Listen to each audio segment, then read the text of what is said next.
эки мушкер тең. Албетте оңой жоо эмес, дүйнөлүк деңгээлде аты чыгып калган мушкерлер. Азыр болсо ошондо көк чолокшум, көк ак менен бул өзбекстандык Камрон Мурадов, ал эми Жаныбек Бейшебеков уулу ак кара чолокшум менен ошентип алгачкы раунд башталды. Жолбосо ак мейличен биздин мушкер кыргызстандык Жаныбек Бейшебеков уулу азырынча мына бири-бирин акмалап изилдеп атат. Чалгындоо иштерин жүргүзүп атат.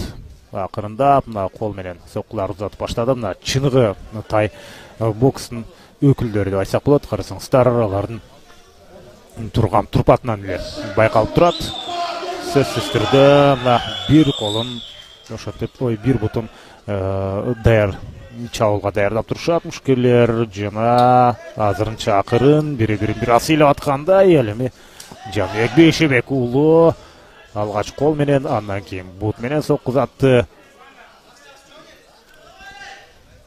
Чындыгында бүгүн Жаныбек Бейшебеков уулунун ушул рингтен көргөнүбүзгө биз өтө кубанычтабыз деп айтсак болот. Анткени мындан бир жыл мурун Жаныбек Бейшебеков уулунун Кыргызстандын ичиндеги мелдештерге чыгарбай жатат деген маалыматтар тараган болчу. Ага башкы себеп жогору жактан эми, бирок албетте эми андай таасирлер эч кандай спортко өзүнүн кедергисин тийгизбейт деп ишенгибиз келет. Анткени Таиландда ушул ар кандай кыйынчылыктардан өтүп дал ошол Таиландда чемпион, дүйнө чемпиону аткан Жаныбек Бейшебеков уулуна бир гана ушул спорттун сүйүүчүлөр таазим кылат. Анткени караңыздарчы, мына атаандашы бутунан кармалган учурда дагы кулаган жок.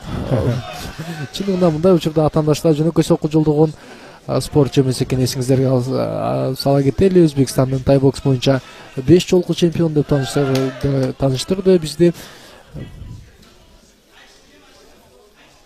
Жана мындай мелдеште чындыгында дем чыгарбай гана карап байкап олтургун келет. Жаныбек Бейшебеков уулу ишенимдүү ар бир кыймыл аракет, өзүн салкын кандуу кармаган жана